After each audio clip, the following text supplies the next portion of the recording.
বাড়ি থেকে সবকিছু গুছিয়ে নিয়েছি, আর ওর সাথে আজকে আমার লাস্ট দেখা।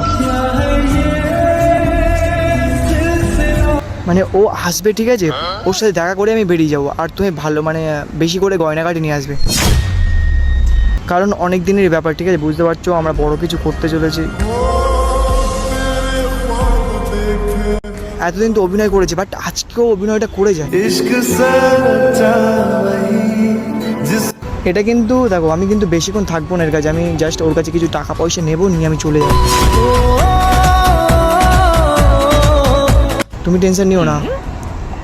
হ্যাঁ,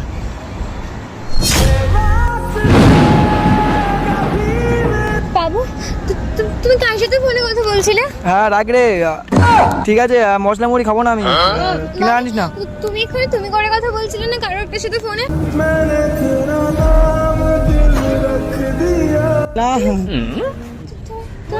পালিয়ে যাওয়ার কথা বললে আমি শুনলাম এরকম কিছু একটা। কি ছিল বাবু ফোনে? বলো না আমায়।